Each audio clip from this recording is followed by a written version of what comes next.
धाकड़ खबर, बेखौफसुमा बेबाक अंदाज। धाकड़ खबर के न्यूज रूम से मैं आपके साथ हूं अकरम रईस खान। उत्तर प्रदेश से एक बड़ी खबर आ रही है जिसे पहली लाइन में कुछ इस तरीके से कहा जा सकता है कि रामपुर से समाजवादी पार्टी के सांसद आजम खां के जेल जाने के बाद अब मुरादाबाद से समाजवादी पार्टी के सांसद डॉक्टर एसटी हसन के जेल जाने की बारी आ गई है या उनको जेल भेजा जा सकता है। यह खबर एक लाइन में अगर आपके सामने आए तो कई सारे सवाल आपके जहन में आ जाने चाहिए। पहला सवाल ये कि अब आजम खां के बाद क्या वाकई में एसटी हसन को जेल भेजा जा सकता है, और ऐसा किया जाएगा तो आखिर किस आधार पे किया जाएगा। तो मैं पूरी खबर दो हिस्से में आपके सामने रखने जा रहा हूं। खबर के पहले हिस्से में बताने की कोशिश करूंगा कि वो क्या मामला है जिसके चलते एसटी हसन पर गिरफ्तारी की तलवार लटक गई है, और इसके अलावा खबर के दूसरे हिस्से में आपको बताऊंगा कि एसटी हसन पहली बार विवादों में नहीं फंसे हैं। इसके अलावा भी कई और मामलों में कई बार वो विवादों में फंस चुके हैं। तो चलते हैं खबर के पहले हिस्से की तरफ। जी कि ताज़ा रिपोर्ट जो छपी है उसके मुताबिक ये दावा किया जा रहा है कि लखनऊ में स्थित एफएसएल लैब की रिपोर्ट आ गई है जिसमें पुष्टि हो गई है कि जो आवाज़ सुनाई दे रही थी वह आवाज़ एसटी हसन की है, जिसमें वो जयाप्रदा को लेकर अभद्र टिप्पणी कर रहे थे। तो ये खबर आपके सामने इतनी सी रखें तो आपके जहन में एक सवाल ये पैदा होना चाहिए कि भाई वो कब बोला गया था, मामला पूरा प्रकरण है क्या, वो भी बता दूं। तो तमाम चीज़ें आपके सामने रख देते हैं, उसी से आप समझ जाएंगे। देखिए, समाजवादी पार्टी के मुरादाबाद से सांसद हैं डॉक्टर एसटी हसन। एक पारिवारिक बैकग्राउंड पे जब आप इनके जाएंगे ना तो एक बहुत ही कह सकते हैं ख़ानदानी व्यक्ति हैं, लेकिन पता नहीं पिछले काफ़ी महीने से कुछ ज़्यादा ही चर्चाओं में है, और वो भी शायद अपने बड़बोलेपन के चलते ज़्यादा चर्चा में। 30 जून 2019 का वक्त है, ये वो वक्त है, आप समझ सकते हैं ये सांसद बन चुके हैं। 23 मई 2019 को चुनावी नतीजे आ गए थे और 30 जून की खबर है। कटघर यहाँ का एक इलाका है, वहाँ पे मुस्लिम डिग्री कॉलेज है, वहाँ आजम खां मौजूद हैं। इनके प्रोग्राम के अंदर आजम खां के बेटे अब्दुल्ला आजम खां मौजूद है, और इसके अलावा समाजवादी पार्टी के कई बड़े दिग्गज नेता मौजूद हैं। वहाँ ये आजम खां का जिक्र करते हुए बोल जाते हैं कि जया प्रदा एक तवायफ है, कुछ इस तरीके का बयान इनका वहां से सामने आता है। जिसके बाद रामपुर की आवास विकास कॉलोनी में रहने वाले एक शख्स सामने आते हैं जिनका नाम है मुस्तफ़ा हुसैन, और वो रामपुर के सिविल लाइन थाने में एफआईआर दर्ज करा देते हैं मुरादाबाद के सांसद एसटी हसन के खिलाफ, रामपुर के सांसद आजम खां के खिलाफ। ये वो वक्त है जब आजम खां जेल नहीं गए हैं। उनके बेटे अब्दुल्ला आजम के खिलाफ, नगर पालिका के जो पूर्व चेयरमैन हैं जिनका नाम हमारे पास है अजहर खान, उनके खिलाफ, फिरोज़ खान उनके खिलाफ, सैयद आरिफ हसन उनके खिलाफ, और इसके अलावा 3 अज्ञात लोगों के खिलाफ मुकदमा दर्ज करा देते हैं। क्योंकि मामला मुरादाबाद से जुड़ा हुआ होता है तो इस मामले की सुनवाई शुरू कर दी जाती है एमपी एमएलए कोर्ट में।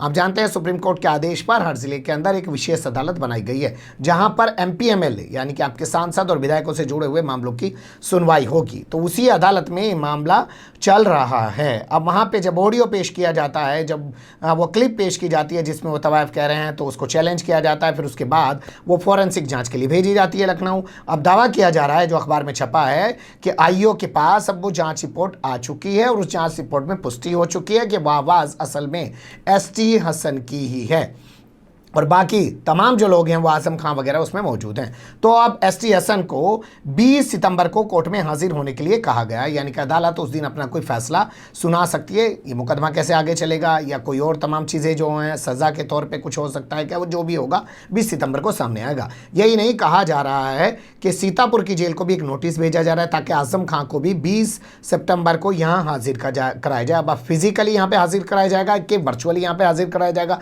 इस बारे में कुछ क्लियर नहीं कहा गया है, लेकिन आजम खां के साथ साथ उनके बेटे अब्दुल्ला आजम को भी हाजिर रहने के लिए कहा गया है। इसके अलावा और जो नेता हैं आरोपी उनको भी हाजिर रहने के लिए कहा गया है। तो इसी से सवाल खड़ा हो रहा है कि क्या इनको भी जेल भेजा जा सकता है। लेकिन अब आपके सामने एक खबर और रख रहा हूँ 15 अप्रैल 2019 की। ये जून की थी, वो अप्रैल की है। आपको याद होगा रामपुर में एक स्टेज पे खड़े होकर आजम खां ने कह दिया था कि जो 10 साल तक आपकी सांसद रही, असल में उसे समझने में आपको 17 साल लग गए। वो जो अपने अंडरगारमेंट्स हैं यानी कि जो निजी कपड़े हैं वो किस रंग के पहनती, आरएसएस से जुड़े हुए रंग को लेकर उन्होंने इस तरीके की अशोभनीय टिप्पणी की थी। उसको लेकर भी उनके खिलाफ मुकदमा दर्ज किया गया था, और उसके बाद फिर यहाँ पर 30 जून को ये पूरा प्रकरण सामने आया था जिसमें मुकदमा लिखा गया था, जिसके आधार पर कहा जा रहा है कि मुरादाबाद के सांसद जेल भेजे जा सकते हैं। अब चलते हैं खबर के दूसरे हिस्से की तरफ। खबर के दूसरे हिस्से में बात कर लेते हैं कि और भी कई मामलों में विवादित बयान दे चुके हैं एसटीएसएन, जैसे ये सामने मैं आपके रख रहा हूं। जून 2021 की खबर बताई जा रही है। इसमें अपनी पार्टी के जिला पंचायत सदस्य डॉक्टर रिजवान को ये फोन करते हैं, कहते हैं अच्छा भाई 20 लाख तो हम भी दिलवा रहे थे, तेरे घर आदमी भेज दिया था, 20 लाख रुपए लेके जा रहे थे। हम जानते हैं जो ये पंचायत का चुनाव होता है, ब्लॉक प्रमुखी का चुनाव होता है, इसमें बीडीसी और जिला पंचायत सदस्य खरीदे और बेचे जाते हैं। ये खुला है, किसी से कोई ढका छुपा होता नहीं है। तो 20 लाख तो हम भी दे रहे थे, लेकिन तू ऐसे लोगों के साथ चला गया जो मस्जिद तोड़ने के आरोपी यानी कि बीजेपी वालों के साथ चला गया। ये ऑडियो भी इनका ज़बरदस्त तरीके से वायरल हुआ था। हालांकि इस ऑडियो वायरल होने के बाद में उनके खिलाफ कोई एफआईआर वगैरह किए जाने की बात सामने नहीं आई थी, लेकिन ऑडियो वायरल करके ही उनकी किरकिरी तो की गई थी ना। तो ऐसा नहीं है कि वो जया पर्दा वाले मामले में इस तरीके का बयान दे रहे थे तब उनका कोई ऑडियो वीडियो वायरल हो गया था। यहाँ भी इनका एक बार ऑडियो वीडियो वायरल हो चुका है। इसके अलावा और गौर करें तो ये मैं खबर रखना चाहता हूँ 2 सितंबर की आपके सामने।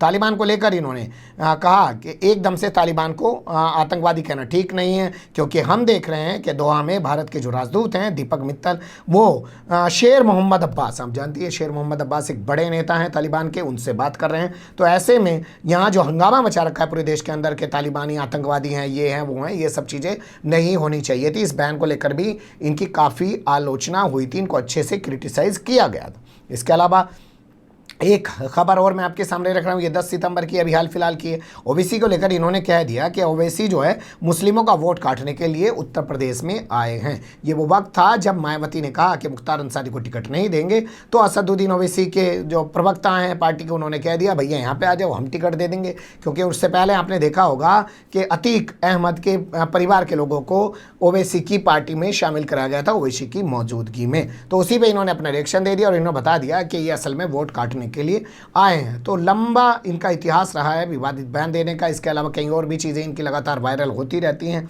उनको निकालेंगे, खबर बहुत लंबी हो जाएगी। लेकिन कुल मिला के ये कि रामपुर के सांसद समाजवादी पार्टी के जेल में पड़े हैं, तो क्या मुरादाबाद के सांसद को भी जेल में भेज दिया जाएगा? और वहाँ भी जया प्रदा बहुत बड़ा कारण बनी थी आजम खां के लिए कि 2019 में आजम खां ने उनको हरा दिया और उसी के बाद आजम खां की शामत आ गई। वरना आदित्यनाथ योगी तो 2017 से उत्तर प्रदेश के मुख्यमंत्री हैं और यूनिवर्सिटी तो 2012 से 2017 के बीच बन चुकी थी। अगर आदित्यनाथ योगी को सीधे तौर पे आजम खान से कोई टशन होती तो 2017 से लेकर मार्च 2017 से लेकर और उसके बाद जो है जुलाई अगस्त से तमाम एफआईआर दर्ज होना शुरू हुई थी, तब तक उनको जेल भेजा जा सकता था। लेकिन 2019 के लोकसभा चुनाव में जया प्रदा के हारने के बाद ये सिलसिला क्यों शुरू हुआ? तो क्या अब जया प्रदा की वजह से मुरादाबाद के सांसद डॉक्टर ST भी जेल जाने वाले हैं? ये 20 तारीख को तय होगा। जो भी होगा हमारी नज़र में आएगा तो आपके सामने लाने की कोशिश करेंगे। भोंपू मीडिया के दलाल चाटुकार दंगाई पत्रकार नहीं है कि दावा करें कि हम फला खबर आपके सामने रख ही देंगे, क्योंकि दुकान बहुत छोटी है, मॉल नहीं है हमारे पास। बने रहेगा धाकड़ खबर के साथ। फिलहाल कमेंट्स के रूप में आप लोग अपनी राय दे सकते हैं, खबर को लाइक कर सकते हैं, चैनल को सब्सक्राइब कर सकते हैं और ज़्यादा से ज़्यादा हमारी खबरों को शेयर कर सकते हैं। फिर ऐसे ही किसी सुलगते हुए या उलझते मुद्दे लेकर मैं आपके सामने हूँगा हाजिर। फिलहाल अभी मुझे दें इजाज़त।